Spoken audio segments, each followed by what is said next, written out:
नमस्कार सर, स्वागत है आप सभी का दिल्ली क्राइम में। तो सर पहले तो आप अपना नाम बताइए, फिर हम आपसे जानें। सर मेरा नाम ईश्वर चंद है जी सर। और मैं गांव बाठा माजरा से रहने वाला हूं। सर और क्या कुछ कहना चाहते हैं जो आज की मतलब ये स्थिति पूरे देश में उत्पन्न हो चुकी है किसानों को लेकर, तो क्या कहेंगे सर सरकार मैडम, की इस वजह? सरकार तो कह रही है कि किसानों को समझ में नहीं आया। असल में तो यही बात है कि किसानों को पूरा समझ में आ चुका है। समझ में आने के बाद ही किसान उठा है। इससे पहले भी बहुत इसी सरकार के दौरान कि इसमें बहुत से सामान ऐसे थे मैडम कि जो ज़रायती सामान हुआ करते थे खेती बाड़ी के अंदर से, जिनके ऊपर जीएसटी वगैरह नहीं था। लेकिन उसके ऊपर इस सरकार आने के बाद मैडम उन सभी सामान के ऊपर जीएसटी लग चुका है 18-20% अब ज़मींदार जो बोरिंग करता है, बोरिंग के दौरान भी अगर उसको मोटर चाहिए ना, सबमर्सिबल मोटर मैडम, तो उसको ऊपर 18% या 20% के लगभग गवर्नमेंट ये कह रही है कि मोटर हमारे से लेनी पड़ेगी, गवर्नमेंट से मोटर लेनी पड़ेगी हमारे को। तो दुकानदार जो बैठे हैं, जो बोरिंग कर रहे हैं या जो भी सामान बेच रहे हैं, वो कहाँ जाएंगे? तो सरकार मतलब मजबूर कर रही है किसानों को भी, भाई किसी न किसी तरह से जो जीएसटी है वो बहाने से भरी जाए। यस मैडम, सरकार तो सिर्फ जिम्मेदार से छीनना, हर जिम्मेदार से भी नहीं है, हर वर्ग से छीनना चाह रही है। अब ये एक इन्होंने इंश्योरेंस का काम चलाया है, खेती बाड़ी इंश्योरेंस। तो मैडम ये खाते में से पैसे तो काट लेते हैं लेकिन कोई इंश्योरेंस नहीं देते।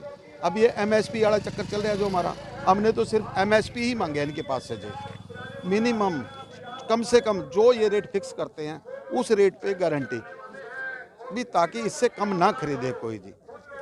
तो यही बातें हैं, सारी की सारी आ रही हैं। और ये जो कानून बनाए हैं, जैसे कि मतलब सभी जानते हैं, जो आप लोग की फसल मंडियों में जाती है तो पूरी तरह से साफ सुथरी करके ली जाती हैं। Yes. तो वो जब गरीब जनता के पास आते तो मतलब उसमें मट्टी भी मतलब और कूड़ा करकट भी सभी तरह की जो है उसमें मटेरियल मिलाया जाता है।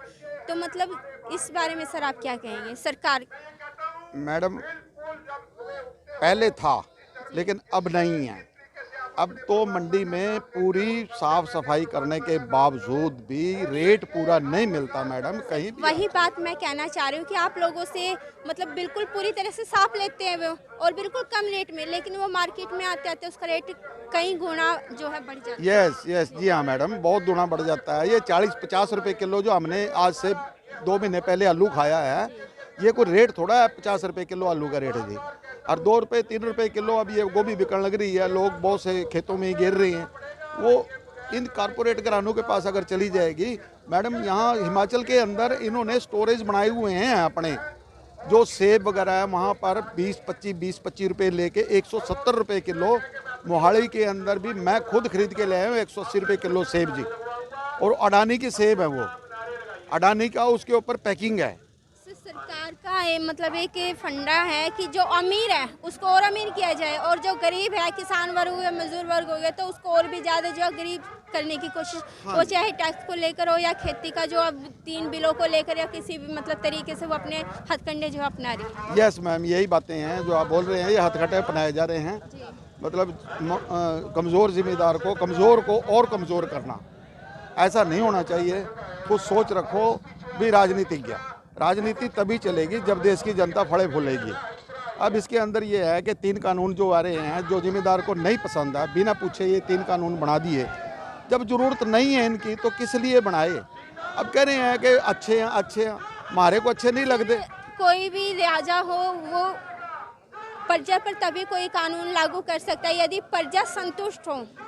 जब उस चीज़ से प्रजा संतुष्ट नहीं है, अगर उसको लगता है, मोदी को लगता है कि 3 बिलों में आप लोग की भलाई है, तो 2 महीने से तकरीबन 2.5 मंथ होने को आया है, दिल्ली में किसान पड़े हुए, तो उन्होंने आकर मतलब कुछ भी वहाँ पर सफाई नहीं दी है। भाई ये इस प्रकार से आपकी भलाई में है, क्या कुछ कहेंगे सर? मैडम हमारी भलाई में होते तो हमारे को पता लग जाता है। यही तो कह रही है गवर्नमेंट, हमारे ऊपर धक्के से थोप रही है। हमारे को इसकी ज़रूरत नहीं है। आप इनको अपनी इमेज का सवाल मत बनाइए। ये तो वो बात हो गई कि कमीशन वाला सौदा भी, कमीशन खा लिया, बीच में से माल वापस नहीं लेना। अब ये कानून तो थोप दिए हैं, अब इनको वापस लेना, इनको दिक्कत आ रही है बहुत ज़्यादा सरकार को भी, ये वापस नहीं लेना चाह रही है, एक जिद कर रही है। जिद की ज़रूरत नहीं, इमेज की ज़रूरत नहीं है। जब जनता नहीं मान रही है इस बात के ऊपर, हर जनता त्राही त्राही कर रही है अभी ये कानून अच्छे नहीं हैं। तो आप बहुत समय बातें करी हैं, 11-12 बात भी हो चुकी हैं सेंट्रल गवर्नमेंट के साथ, जब कोई नतीजे पे नहीं निकल रही है तो इसका क्या है? इसका तो सिर्फ यही है, गवर्नमेंट को अपने कानून वापस ले लेने चाहिए। हमारी भी सरकार से बेनती है, ये हम जहाँ बैठे हैं भी इन कानूनों को सबको वापस ले ले और इसमें अपनी इमेज का सवाल ना बनाए। ये सबके हित में होगा, किसान और जो मजदूर वर्ग है उसके में भी। तो सर आप कुछ कहना चाहेंगे सर? तो आप लोग जी नहीं। तो जैसे कि आप जानते हैं कि सभी की एक ही मांग है कि जो 3 काले बिल है उन सभी को जो है वापस लिया जाए और किसानों की जो मांग है जल्द से जल्द पूरी की जाए। तो बने रहिएगा हमारे साथ, ज़्यादा से ज़्यादा हमारे चैनल को लाइक, सब्सक्राइब एंड शेयर जरूर कीजिएगा।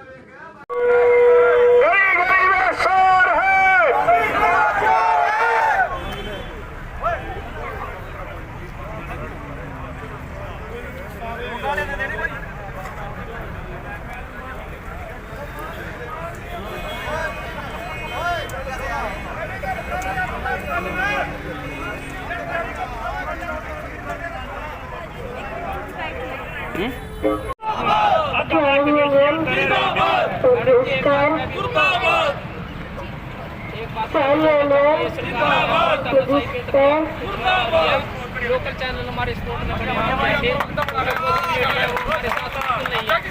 लोकल चैनल अगर कोई न्यूज दिखाते हैं तो उन्हीं को गिरफ्तार कर लिया जाता है।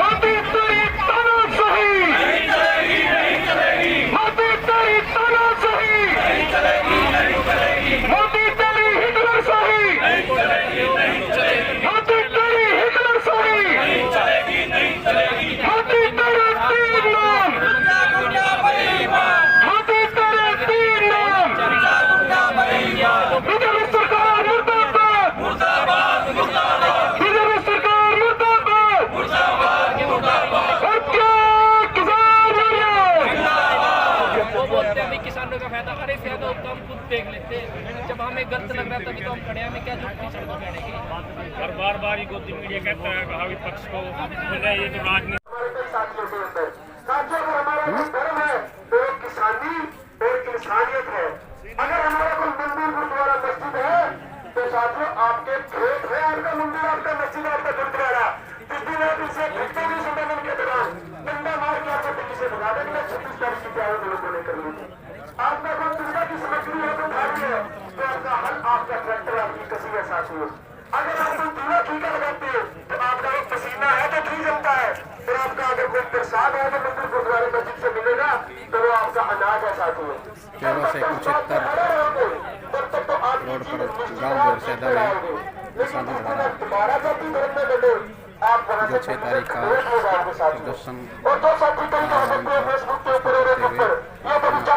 प्रदर्शन लगाया तो साथियों जाट भाई एक जाति नहीं है, जाट एक समुदाय है।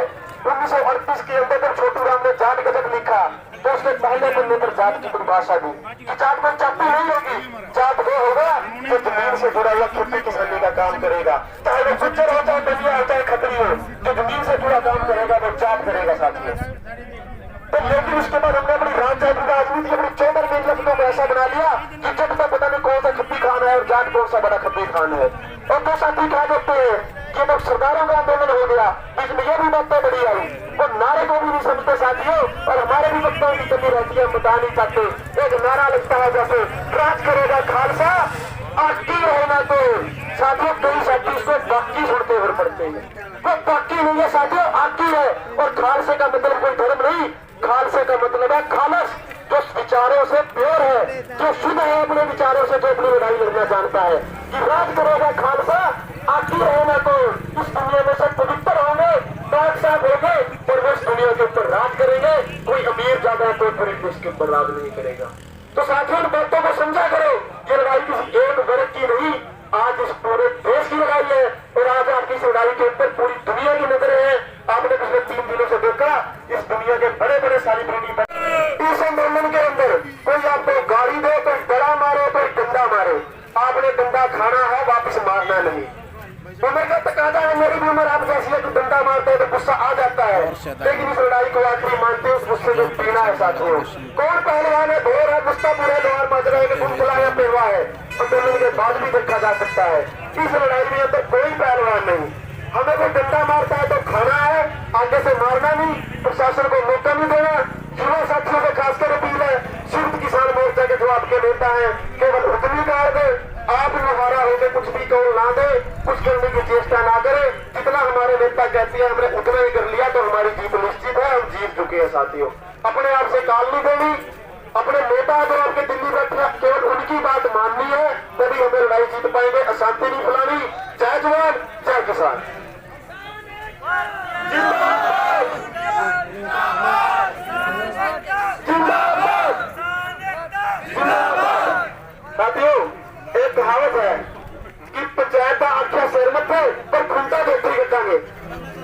आपको अभी कितनी बार नारे के बारे में बताया, गला बैठ गया देश में, और नारा फिर कैसे लगा? जिंदाबाद किसान एकता, जिंदाबाद किसान एकता, जिंदाबाद किसान मजदूर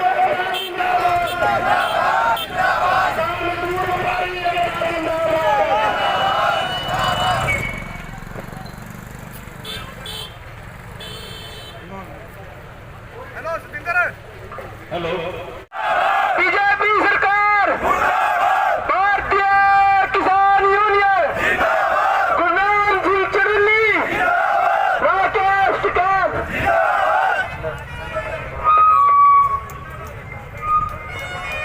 भाई ये ट्रैली ना टेक्टी लगा दो वहां, और जो जरूरत पड़ेगी ट्रैक्टर लगा दियो, लगा दो भाई, लगा दो, देर न लो, बस जो काम करना तेरे नहीं करना। झूठ फैलाने वाला गद्दी मीडिया मुर्दाबाद, झूठ फैलाने वाला गद्दी मीडिया मुर्दाबाद, जनता का एक जिंदाबाद, किसान आंदोलन का दमन नहीं चलेगा, किसान मजदूर एकता जिंदाबाद, इंकलाब जिंदाबाद, तीनों काले कृषि कानून रद्द करो, तीनों काले कृषि कानून रद्द करो,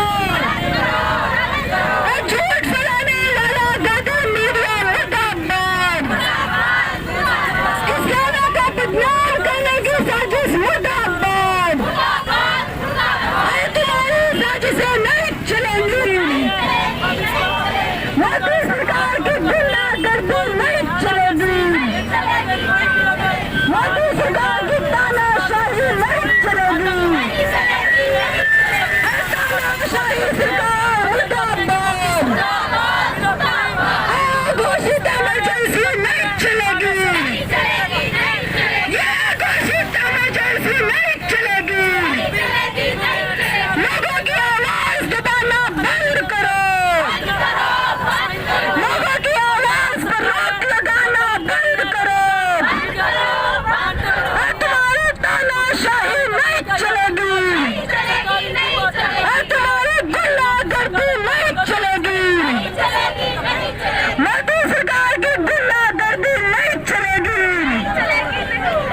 इंकलाब जिंदाबाद, मोदी सरकार की तानाशाही नहीं चलेगी,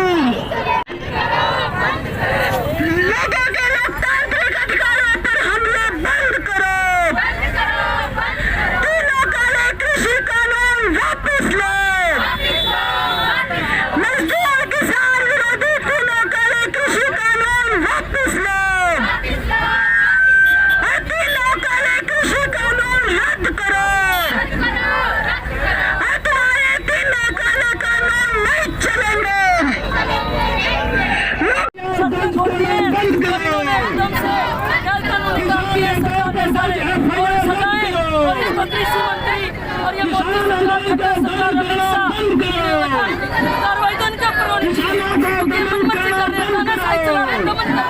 तो ये कोई मतलब नहीं, लोकतंत्र हमारे को आजादी मिली हुई है, हम अपने हकों के लिए लड़ सकते हैं, अगर हकों पे कोई दमन हो रहा है, हमारे जो जमीन है किसानों की जो जमीन बेची जा रही है, आज वो बेरोजगार है, भूखे नंगे हैं, मजदूर आज बेरोजगार है। तो हमें जरूरत है इन जमीनों को बचाने की। और ये मोदी अंबानी का जो मुनाफा है, जो मोदी ने 11वें नंबर पे अंबानी था उसको चौथे नंबर पे लाया और एक झोपड़ियाँ उजाड़ी के लोगों के पास।